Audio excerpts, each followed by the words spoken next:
Hey guys, Peter here to tell you about the latest from Invicta, Triumph, and Torment on March 31st on Sublevel Records. This album has 10 tracks, 57 minutes in length, and this is the band's second full-length studio album. They are a Canadian thrash death metal band. As far as the design goes, this album has two different faces to it, but the two faces are very similar to one another. On one hand, you're going to find that this is a record that is very compact. There's not a lot of changes from track to track. The soundscape stays very cohesive from beginning to end. It's an album that's extremely fluid, moves really well, easy to digest, easy to get into, and easy to enjoy. But there's enough changes, or there's enough subtle changes on a track by track basis that it doesn't allow the record to feel repetitive. You never feel like you've heard the song before. There's no formulas, there's no templates. This album takes you on several different journeys throughout, but every time that you feel like you're perhaps going a little bit too far from home, it finds a way to bring you back to its original path. Because of that, it allows the overall aggression and heaviness of the album to be better understood and better processed by the listener. When you have albums that are heavy, that pound you into submission from start to finish, sometimes you could feel like it's hard to tell the forest from the trees when you get to the last song on the record. And this album is not like that. And the sound is what makes it not be like that. And then the design that they put together really enhances that sound and that experience that changes ever so slightly from track to track. And the sound on this record is definitely a mixture of thrash and death metal. And then when you go into the death metal side of the sound, you see influences from technical death metal and melodic death metal.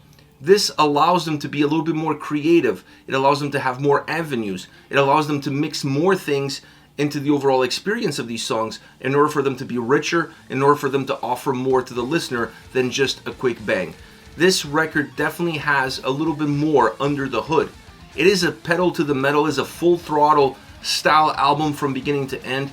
But there's also melodic portions of this album. There's also technical portions of this album, acoustic guitars in this album. I mean, there's a lot of sound experiences to process. Sound experiences that don't jolt the listener. They feel proper in the format of the songs, and they feel proper in the overall format of the record. They really created a nice ambiance. They created almost a tag team of sound, bringing in some thrash elements, and when those thrash elements perhaps are overstaying its welcome, the death metal elements take over.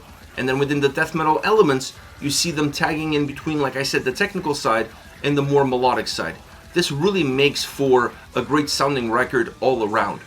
On top of that, this album has great production behind it. I was actually really surprised on how good the production is on this record. When you have this mixture of style and genre and these kind of influences that take a song from starting off with a thrashy riff, moving into a more pure death metal sound, and then in the middle throwing a more classic heavy metal guitar solo, then adding a melodic riff over a heavy section. I mean, this is a lot of moving pieces. It's really hard to bring them all together and not feel like the song is pulling you in 10 different directions. But they were able to do that, and the production behind it helps them do just that. You have to be able to see and hear and feel the different layers, the different guitar layers that this album has, the different sound patterns that this album has, the different movements, the different periods within the record. And all of this makes the experience a lot more enjoyable because you're able to feel the brunt force of the aggression, of the great tempos that this album has sound-wise, but at the same time still peel some of the layers and discover all of these little nuances that they incorporated into these tracks. What better way to enjoy a record but to notice that there's a little bit of a technical part hidden underneath a heavier riff, or that there's a melodic riff coming over the top a super heavy section. This makes the album feel like it has life beyond just listening to it once or listening to it twice. So the quality of execution, the quality of the ideas, and bringing these songs together with all these different influences, and then the production behind it, allows this album to have incredible strength sound-wise. A sound that's definitely driven by guitars. This is a guitar-centric album. There's no questions about it. All these nuances, all these changes are happening because of the guitar sound. the acoustic guitars, the solo sections on this record, some of them super thrash metal influenced solo sections, some more classic heavy metal, some a little bit technical.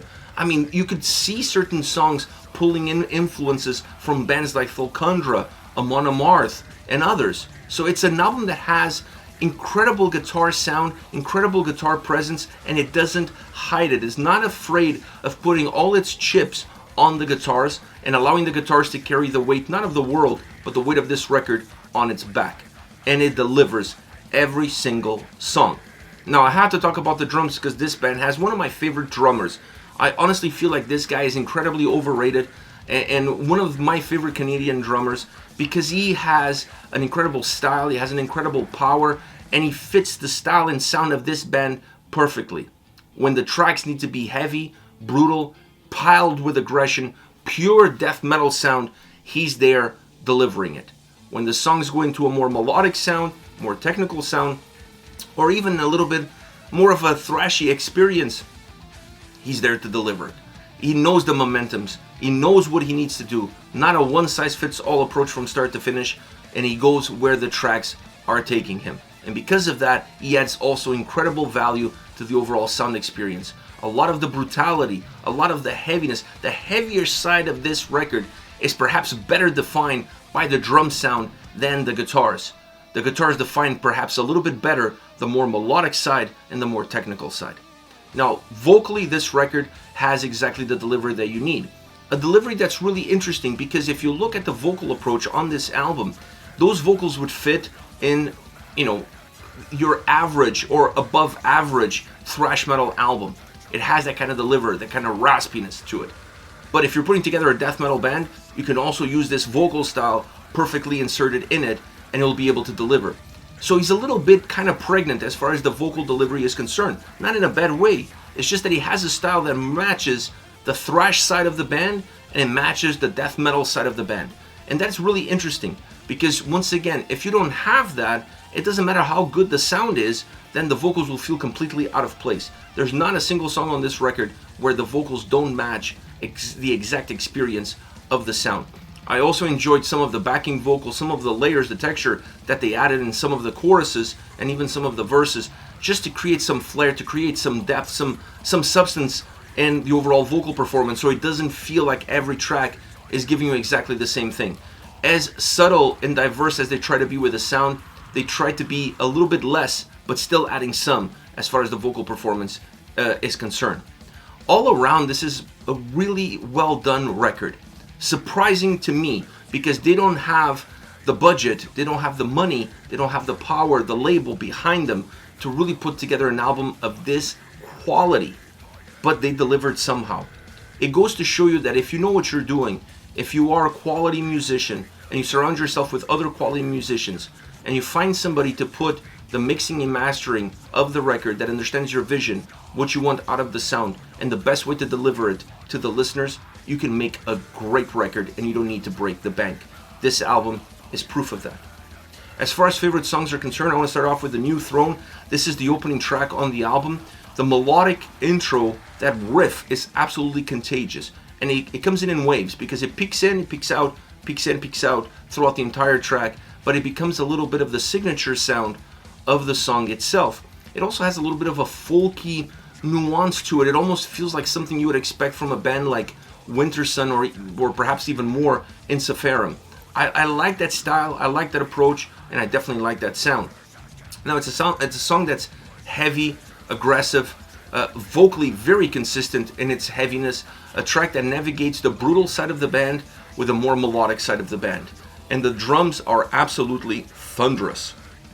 Honestly, it feels like there's a stampede of 1,000 horses coming at you sometimes with how heavy the drums are and key points of this track.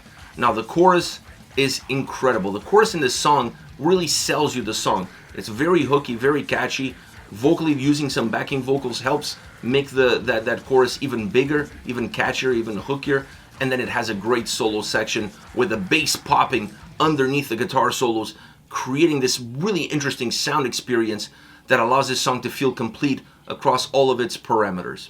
Next we have Battle the Beyond, another melodic ripper to start off, and I really like that because here you have two songs that come far apart from one another, but they have a lot of similarities in terms of the opening, in terms of the style, in terms of the ebbs and flows between verses and chorus. But at the same time, when you listen to this one, it feels different, it feels fresh. It feels like you haven't heard anything like that before, even though you perhaps had heard something similar to it. It's a song that has great texture in the vocals and how they're layered. It's a great approach that works really well for a song like this.